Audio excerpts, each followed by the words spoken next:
بصوا يا جماعه كده اليخت من فوق اهو. السلام عليكم ورحمة الله وبركاته. ان شاء الله الفيديو بتاعنا جوله في القلعه بعد التجديد. المفروض المدخل ده بتاع العربيات.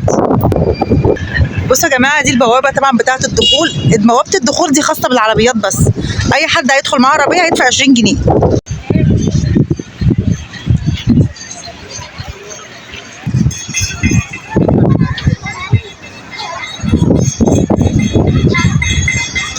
في كمان باركينج اهو.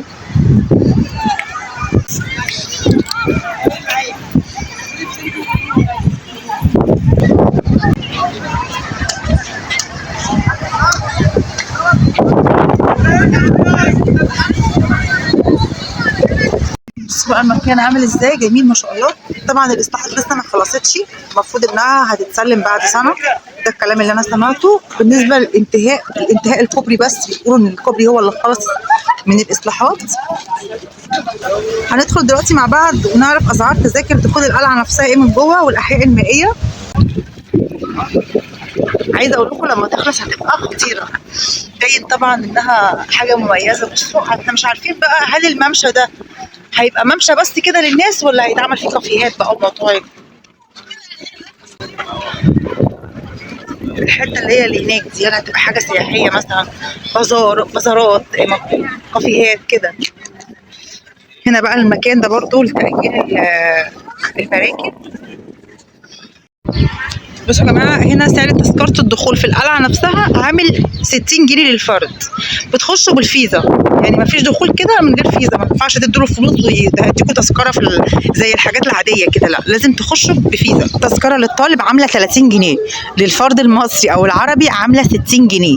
الفرد الاطفال اقل من يعني اللي هم مش في مرحله المدرسه، مش في مرحله الحضانه، دول بيخشوا فري عادي. لكن اولى ابتدائي بقى، ثانيه ابتدائي والكلام ده كله عليهم تذكره زي الطالب بالظبط، معامله الطالب عامله 30 جنيه. الاحياء المائيه نخش برضه اشوف لكم الاسعار عامله ازاي. مكان الدخول ده رسم الدخول كده 20 جنيه للمصريين، 10 جنيه للاطفال اقل من 6 سنوات، يعني برضه مش في ابتدائي زي ما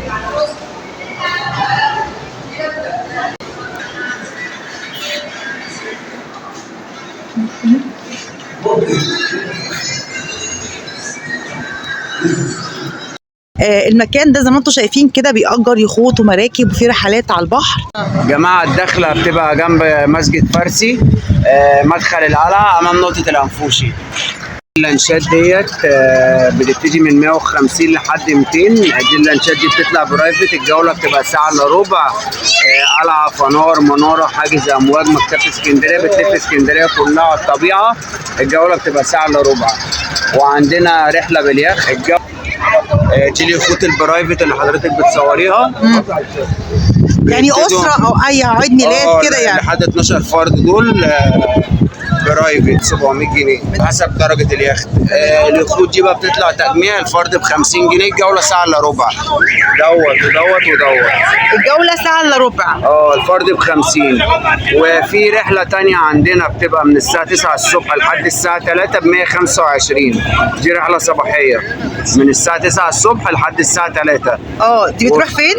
بتلف نفس الأماكن دي وبتقف عند المكتبة بتاعت اسكندرية، نزول بحر، غدا، سماع مزيكا، الكلام ده كله. الفرد الواحد ب 125. دي رحله صباحيه من الساعه 9 الصبح لحد الساعه 3. تمام. وفي رحله مسائيه بتبتدي من 3:30 لحد الساعه 6:30.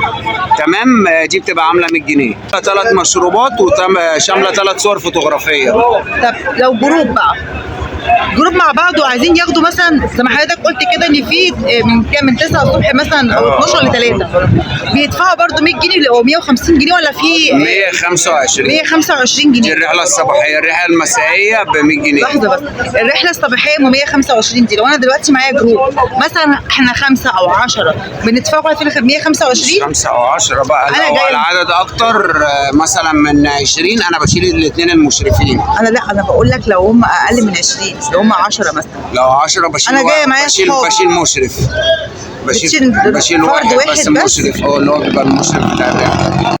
لكن ما فيش مثلا أقل. 100 مثلا، لا ما بخليهاش مثلا ب 100. ما هو انت لو حسبتنا لو شلت فرد هتبقى هي المعدل برضو من 10 تنفار. لو شلنا عشرينات اقصد لك هتبقى مش عامله 100 بتنزل جنيه. فلوس، ما فيش حد ممكن ينزل. وانا لما انزل فرد يبقى كأني نزلت 20 جنيه بحسبتها لحضرتك ب 100. هي يعني ب 100 جنيه بقى الفرد. هنخلوها ب 100 جنيه. تمام. لو العدد زاد عن 10 انا بخليها ب 100 جنيه. تمام. ولو معانا مجموعة في اليخت للفرد ب 50 ديت مثلا هم 50 فرد أو 40 فرد، أنا بحسبها ب 40 وب 35.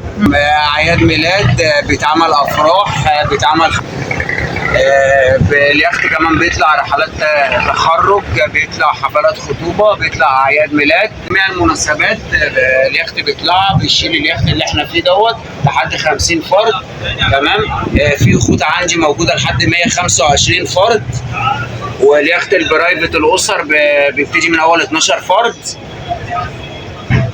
تمام. بكام بقى؟ الايه بقى؟ اللي ماشي قدام ده اسر؟ ده أسر. بصوا يا جماعه هعمل لكم عليه زوم. ده اسر، ده اللي ماشي هناك ده. ودوت ده عامل كام اللي هناك ده اللي الناس ماشيه فيه اللي ده؟ هناك ده عامل 900. ده 900 جنيه ساعه الا ربع. ده 800. اللي هو في الوش ده ده 800 في جنيه. حاجات اقل شويه بتبقى ب 500 جنيه. ده الكلام ده على الاسر بس، لكن لو احنا جايين فرد عادي الاسره على البرايفت بس، دي على حالات البرايفت. انما التجميع اللي بيطلع معانا ناس هي بيبقى في الخطوط الكبيره دي. رقم تليفون حضرتك واسمك عشان الناس تعرف تتواصل معاك. رقم التليفون 012 2 76 75 134. اسم الرئيس محمد. حضرتك الكلام ده كله. طيب بكده يا جماعه اكون خلصت النهارده الفيديو. اتمنى يكون الفيديو عجبكم وتكونوا استفدتوا بيه، والسلام عليكم ورحمه الله وبركاته.